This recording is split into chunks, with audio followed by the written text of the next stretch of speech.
You give him a poem to read in class, and he's just not interested. He can't even tell you what the poem say.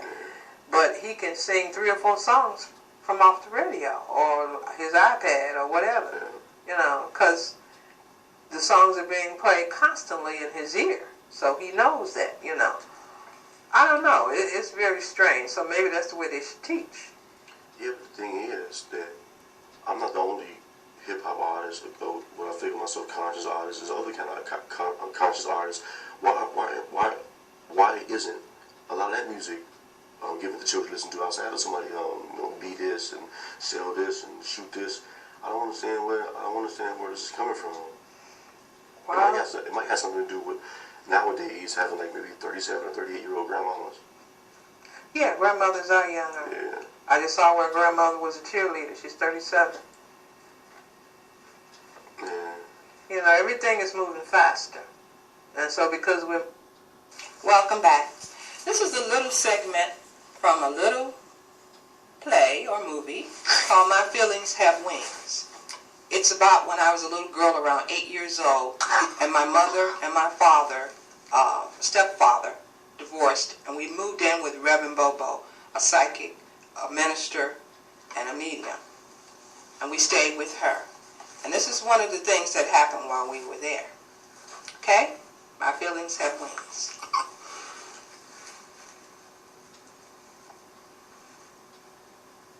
What?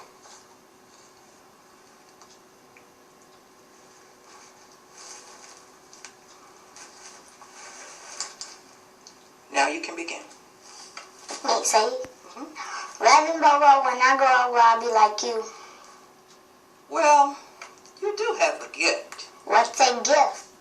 It's when you sense things and you know things. It's from God. Will you come and visit me? If I'm here. I know you will be here. I know you will. What if I'm with God?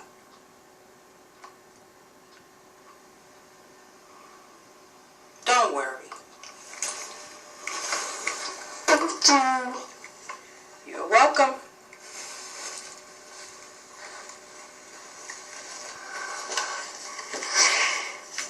Odita, see you later. Welcome back. I hope you enjoyed that little segment with My Feelings Have Wings. It's going to be eventually made into a movie because it was a very unusual relationship that I had with Reverend Bobo. Every 4th Sunday, in fact, I would do readings at her church. And that's how she developed me into the psychic that I became later on in life. The gift was already there, but due to the rapes in my life, the gift became more of a protectorate for me than anything else. Okay? But I couldn't wait till the 4th Sunday to where I could stand up in church and I could read, for people. And I remember one 4th Sunday I stood up and she said, she always would put holy water on you and pray for you, before you did your reading. And so one of the ladies in the church stood up and asked a question about her mother. And so I told her, I said, well, your mother is ill. I said, she might pass before the month is out. And she did. She died before the month was out. But I did a lot of readings at that church. I'm not just someone that just says, I got to give and, go on the internet and then just, try to make money. That's not me. I was born with this. I was developed. I also had to take classes.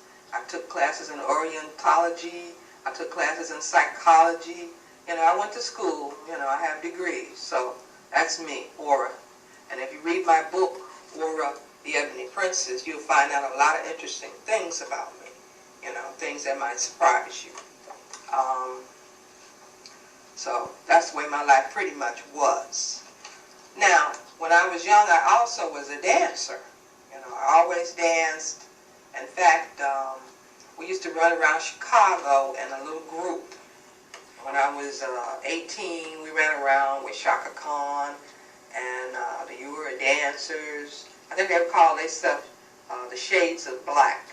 And it was like 4 of them Shaka Khan, her little sister, and the Sagittarius, a tall, light-skinned young lady, and this other lady. They would all sing, okay. And we went to Washington, D.C., we went to Philadelphia, we just went Detroit, Michigan, we were just out there, trying to do our thing. So that's been many, many years ago. I have always been in some form of entertainment. But you never know about a person. So, let's see. Last time I read Full of It. That was a good one. Now I'm going to read Sensitive Love. Sensitive feet, sensitive hands, longing for someone grand. Warming hugs, sensitive kisses are always there if you listen. A soft laugh, a soft word, spoken to someone who might have heard. Songs of love, songs of happiness, make you want to be loved and adored. Sensitive eyes, sensitive mouth, says pleasurable things when you real put out. Hurtful thoughts can't get in. I won't go there, never been. Hateful lies, moans and cries, out to someone I won't let in. Heart.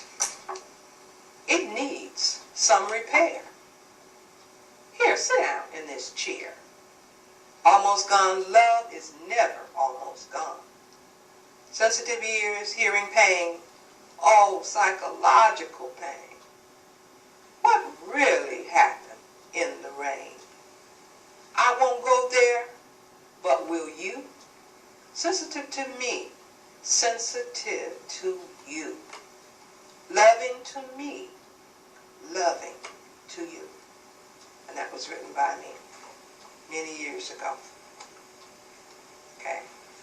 My favorite one, A Moment of Happiness. I find a moment of happiness and my heart sings. A moment of happiness when I am queen. Just a moment when I feel no pain. Just a moment when I'm sane.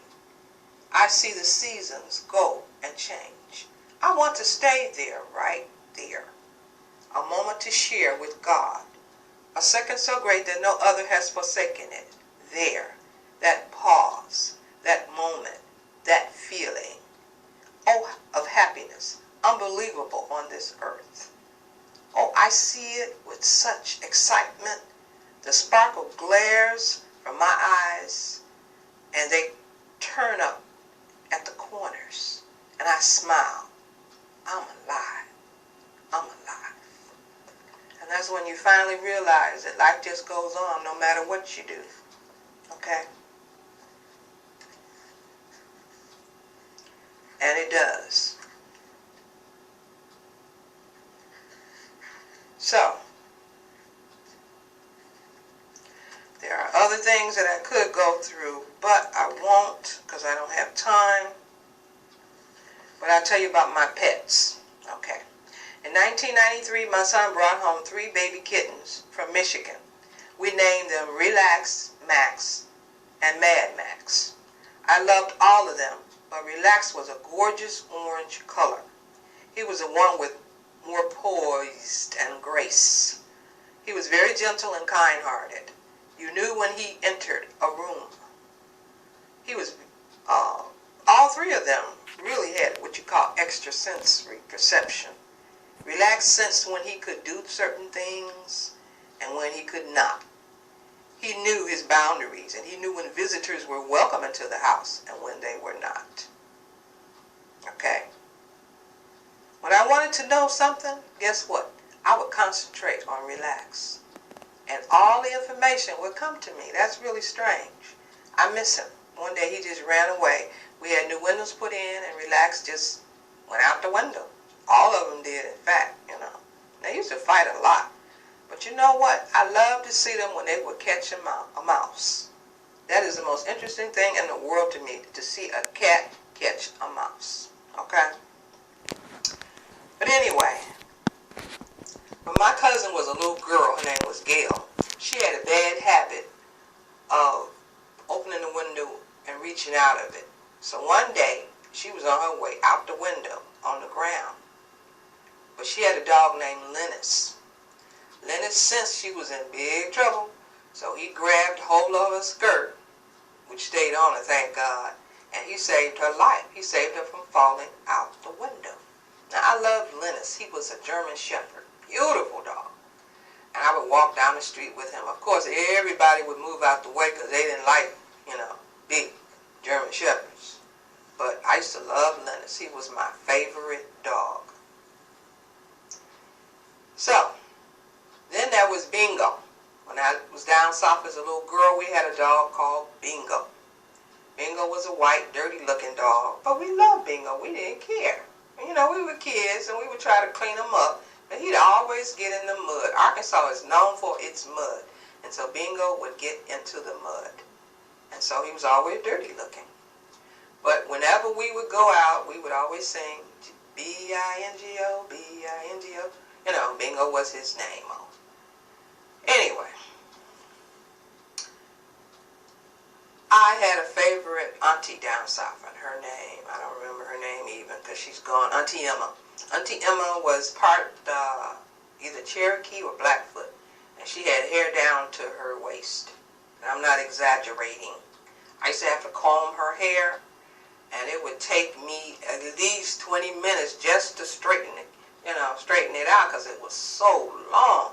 And we used to tell her, Auntie Emma, why don't you cut your hair?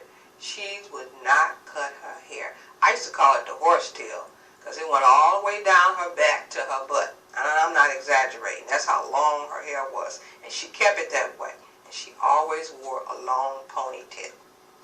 But Auntie Emma loved to smoke cigars, of all things.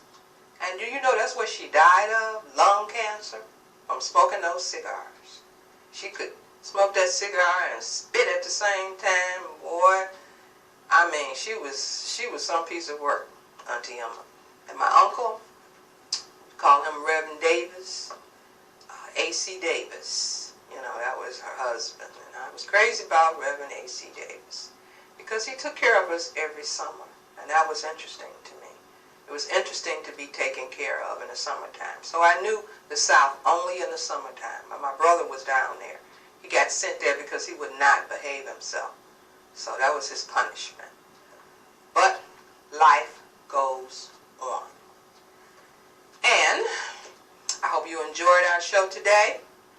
We had a rapper on. We're going to give him a little, we're giving him a plug because he's trying.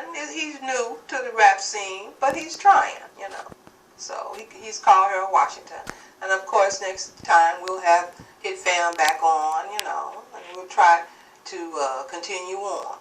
But until then, until next time, this is Aura. And I want to say Odiba.